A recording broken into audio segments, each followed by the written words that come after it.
Okay, so SNL turned 50, and wow, your search history tells me you are really into this. Yeah, it's amazing to see what caught your eye.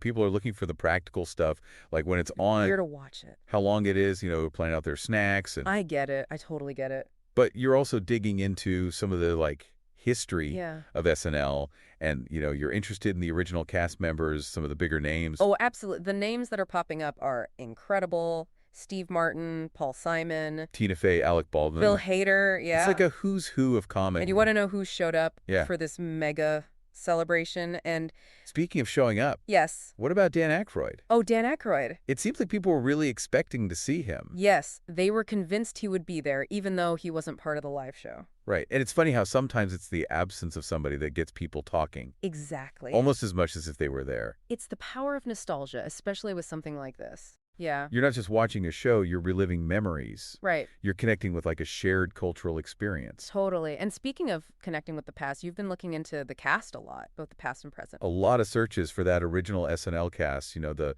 not ready for primetime players. Oh, yeah. Even specific names like Lorraine Newman. Lorraine Newman. Like you're piecing together the whole history. Yeah, absolutely. And it shows a real appreciation for the show's legacy and how it's caped comedy over 5 decades. Yeah, for sure. And along with the legendary names, there's also a little bit of a darker side to the search's SNL host murderer. Like, wow. Well, there is Robert Blake. Oh, that's right. He hosted back in the 80s. Yeah. He had a really successful career in both comedy and drama, but his real life took a dark turn with a controversial murder case. It's true. And it just makes you think about, the line between what we see on stage and the Right. real person. Yeah, the person behind the character. Okay, so we've talked about the guest list, a history, but clearly you're not just here to research this thing. Right. You want to watch it. You want to watch it. There's a lot of searches for like where to watch SNL 50 time, even Peacock SNL. It's like you're gathering all the info. Gathering all the insight. Before you sit down for the big show. Exactly. And once you're settled in, you want some music. Oh, yeah. Paul Simon, Simon and Garfunkel. McCartney. Like you're putting together your own little SNL concert. That's right. And it's not just the big names either. You're curious about the roots of SNL's musical legacy. Oh, yeah. You even searched for the first musical guest ever. Who was the first musical guest? Drum roll, please. It was Janet Ian. Oh, Back in 1975. Really? Famous for her hit song at 17. She helped kick off what would become, this legendary tradition of musical performances on SNL. Wow, Janice Ian, I did not know that. That's a piece of trivia I'm going to store away. Yeah. And speaking of iconic moments, you also seem to be a really big fan of some of the classic SNL characters. Yes, Debbie Downer and Drunk Uncle keep popping up. Oh, yeah, those are comedy gold. Who hasn't, channeled their inner Debbie Downer Right. at some point? Like, oh, this cake is delicious, but it's probably full of trans fats. Yeah, and Drunk Uncle, at a family gathering, rambling on about the good old days. They're just instantly recognizable. Instantly. But what's fascinating is why these characters connect with people so much. What makes an SNL bit truly iconic? Well, let's break it down. It's more than just being funny. They tap into something deeper. I think a lot of it has to do with like universal experiences or anxieties. Oh, yeah. Like with Debbie Downer. Right. She embodies that person we all know. The one who can't resist pointing out the downsides. Of any situation. Of any situation. Yeah, like we're celebrating your new job, but studies show that most people end up unhappy in their career. Exactly. And it's funny because it's relatable. Totally. We all have that little voice in our heads. Yeah. Sometimes that little Debbie Downer, but she just takes it to a whole other level. Yeah, and that's where the comedy comes in. Exactly. And then you've got Drunk Uncle, Uncle. who's a caricature of that rambling kind of inappropriate relative who shows up at family gatherings. With unsolicited advice. It's the same old stories. Exactly. He's that familiar figure. We've all encountered him. Right. Maybe we are him sometimes. Yeah. Who gets a little too enthusiastic with the holiday cheer. And it's so well observed. Yeah. They nail all the little quirks. The slurred speech. The catchphrases. The off-kilter logic. So recognizable. And it's not just random jokes. Yeah. It's like a carefully crafted persona that resonates with us because we see truth in it. Yeah, it's like they're holding up a funhouse mirror to our own family dynamics, Right. our social anxieties. And that familiarity is part of what makes those characters iconic.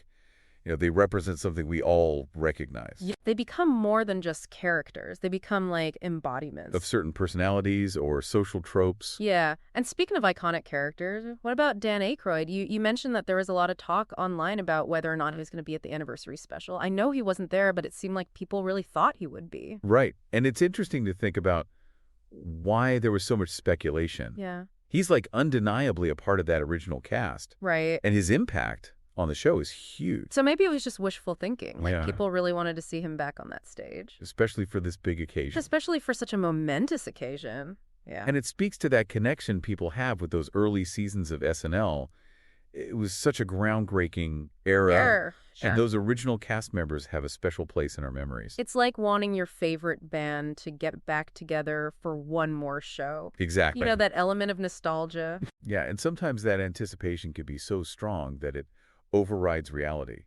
Even if someone isn't physically present, their presence can still be felt. They become almost mythical. Larger than life. And speaking of larger-than-life figures, you were really interested in the musical guests, Paul Simon. Oh, yeah. Simon and Garfunkel, Paul McCartney. Big names. You're clearly a fan of SNL's musical legacy. It's fascinating to see the range of your searches, from legendary duos like Simon and Garfunkel to solo acts like Paul McCartney. Right. It really speaks to the breadth of SNL's musical history. For sure. And it's a reminder that SNL has been a platform for both emerging and established artists. Oh, yeah. And for a lot of musicians, it's a sign that they've made it, they've hit the big time. Right, the rite of passage? And sometimes those musical performances become iconic in their own right. Absolutely. Like Nirvana performing Smells Like Teen Spirit. Kanye West debuting Stronger. That's right. Or even Ashley Simpson's lip sync mishap. Oh, yeah.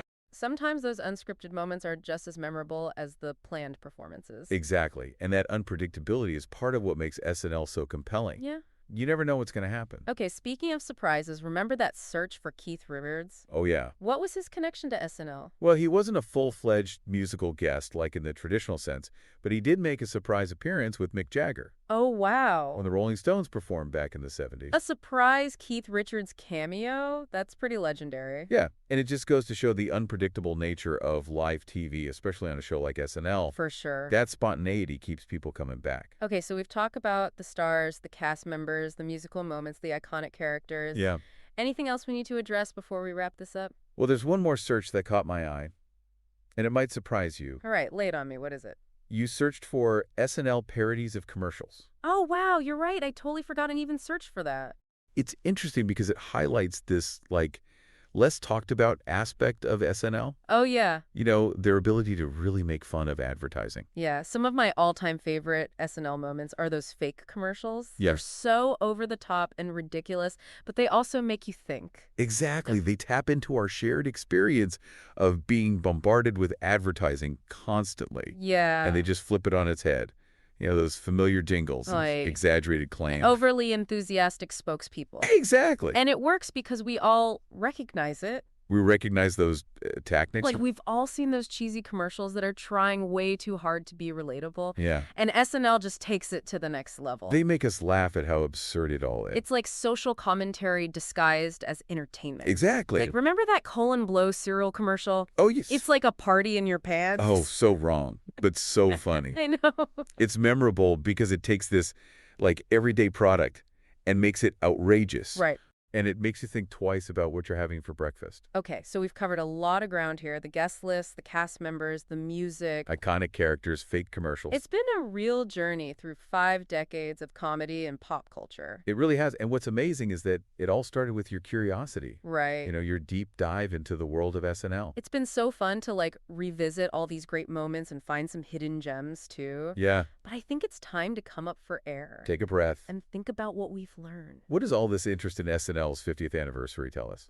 For me, it shows that live comedy still has this power. Yeah. Even in a world where we're always online, there's just something special about seeing performers create something funny and spontaneous. Right in front of you. Right there in front of you. And SNL has always been more than just a comedy show. It's really like a cultural touchstone. Totally. It's a reflection of us, our society, our anxiety. It makes us laugh at ourselves. It holds a mirror up to who we are.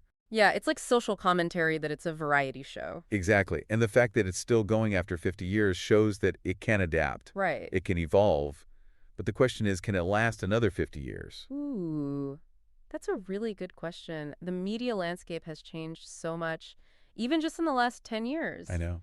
Can SNL stay relevant in a world of streaming and social media and just the constant demand for new content? It's definitely a challenge, but I think SNL has a few things going for it. Okay. First, it's live. Yeah. Which creates a sense of excitement that you don't get with something pre-recorded. It's true. There's always that risk that something could go wrong. Exactly. Which sometimes makes it even funnier. And second, SNL has always been this amazing place for finding new comedic talent. Oh, yeah. It launched the careers of so many stars. From Eddie Murphy to Tina Fey. Will Ferrell, Kate McKinnon. Yeah. If they keep finding new talent, they'll stay relevant. And they're not afraid to push the envelope and talk about what's happening in the world. Which keeps it fresh. Ex So the future of SNL may be uncertain, but I think it has the potential to keep going for years to come. Right. But ultimately, it's up to the viewers. That's where you come in, dear listeners. That's right. We've given you a glimpse into the world of SNL. The history, the stars, the impact. Now it's up to you to watch the show. Form your own opinions. And decide if this iconic show can keep making us laugh and think for another 50 years. It's a great time to be an SNL fan and a really interesting time to think about what's next for comedy. Well said. And on that note, I think it's time for me to go rewatch some classic Celebrity Jeopardy sketches. Oh, yeah. Because let's be honest, who doesn't need a little Will Ferrell as Alex Trebek in their life? A timeless classic. Thanks for joining us on this deep dive. Today is your lucky day. Today is the day that our $3 website works for you, paying you directly to your PayPal daily. Imagine $3 ongoing continuous payments to your PayPal account. Imagine falling asleep and waking up to $300 in your PayPal account. How would this make you feel? How could this help you? What bills could you pay? What kind of fun could you have? What does that retirement look like now? All for a one-time payment of $3. This website is DFY done for you, fully built and completely hosted, and never stops collecting payments for you.